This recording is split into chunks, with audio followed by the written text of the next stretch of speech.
देख रहे हैं पल्स 24 न्यूज और मैं हूं आपके साथ सुहानी बहुगुणा। आइए जानते हैं इस वक्त की बड़ी खबर। हरियाणा के पंचकुला में राज्य स्तरीय पंचायत सम्मेलन का आयोजन किया गया, जिसमें सीएम नायाब सिंह ने पंचायती राज संस्थानों को एक साथ कई नायाब सौगातें दी। इस मौके पर सीएम नायाब ने 2400 करोड़ रुपए के विकास कार्यों के साथ पंचायती राज प्रतिनिधियों की पेंशन में बढ़ोतरी करने की घोषणा की। वहीं सीएम नायाब ने कहा कि जिला परिषद अध्यक्ष को दी जाने वाली पेंशन में बढ़ोतरी के साथ साथ पंचायत समिति उपाध्यक्ष और सरपंच की पेंशन भी बढ़ा दी गई है। अच्छा किया उसने, कल वो ध्यान रखते हैं, परंतु वो अपना भी ध्यान रखे, अपने बारे में भी बताए कि हमारी सरकार थी, मैं मुख्यमंत्री था, मैंने जो वायदे किए थे मैनिफेस्टो के अंदर वो पूरे इतने किए हैं, बताना चाहिए था। उसके ऊपर तो कोई बोलता नहीं। और नौकरियों के अंदर बात कर रहे थे, नौकरियों के अंदर तो जितनी हमने नौकरी दी है बिना पर्ची बिना खर्ची के दी है, उसको भी बताना चाहिए कि कितनी नौकरी हमने दी है।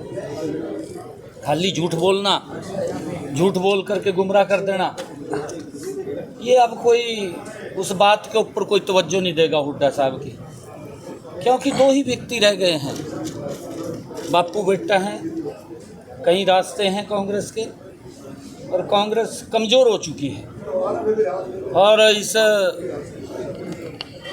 दृष्टि से कमज़ोर हो चुकी है कि आने वाले समय के अंदर स्वयं भूपेंद्र सिंह हुड्डा को भी दिक्कत है शायद हल्के में।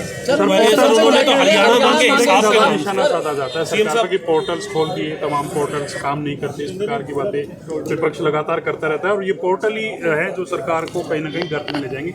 इस प्रकार की बातें विपक्ष लगातार करता है। देखिए, मैं तथ्यों से बात कर रहा हूँ, मैं वैसे तो बात नहीं कर रहा।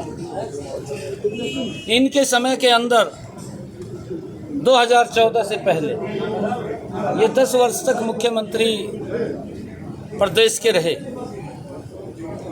अगर किसी बुजुर्ग को पेंशन बनवानी पड़ती थी, 6 महीने तक वो दफ्तर के चक्कर काटता रहता था। फिर अधिकारी कहीं ये कह देते थे, कहा तेरे को तो मानदेय मिलेगा, कहा 2 महीने की सेवा भी कर देगा, फिर वो सेवा भी ले लेता था, तब जा करके उसकी पेंशन लगती थी, चक्कर काट काट करके। राज्य की उस पोर्टल का ही कमाल है जिसको बंद करने की बात कर रहा है। 2,32,000 बुजुर्गों की पेंशन बन करके ऑटोमेटिक घर में चली गई। किसी दफ्तर में नहीं गए, किसी अधिकारी के पास नहीं गए, किसी की सेवा नहीं की, घर बैठे ही पेंशन बन करके उसके घर पे चली गई। का मंथली आंकड़ा है सर ये? हाँ, मैं बता रहा हूँ ना, आप चलाइए ना, 2,32,000 2,32,000। और उनके समय के अंदर कितनी बुजुर्गों को पेंशन देते थे वो भी बताना चाहिए उसको बताना चाहिए था ना। श्वेत पत्र लेके आया, उसको ये पूछना चाहिए था, आपके समय में बुजुर्गों को जो सम्मान भत्ता दिया जाता था वो 500 रुपये था।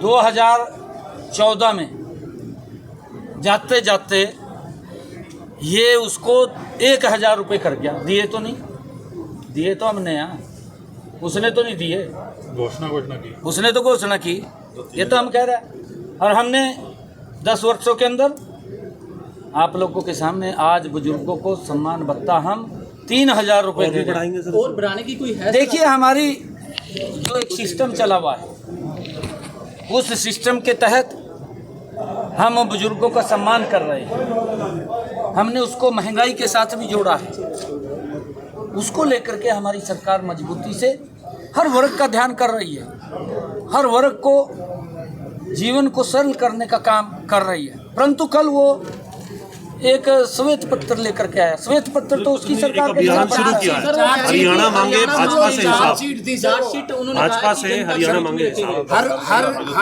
हर मामले में कहीं ना कहीं सरकार के ऊपर रहने के आरोप, हर तरह की मतलब जीरो नंबर दिए।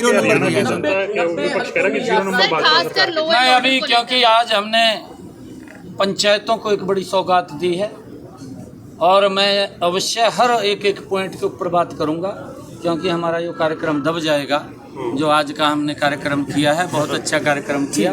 एक एक पॉइंट पे बात करूंगा, आप लिख लीजिए। आप जब पूछेंगे मेरे से, एक एक पॉइंट को मैं ब्रीफली बताऊंगा, उनकी सरकार का भी और हमने क्या किया है उसका भी। ये थी इस वक्त की बड़ी खबर। ऐसे ही तमाम खबरों के लिए देखते रहें पल्स 24 न्यूज।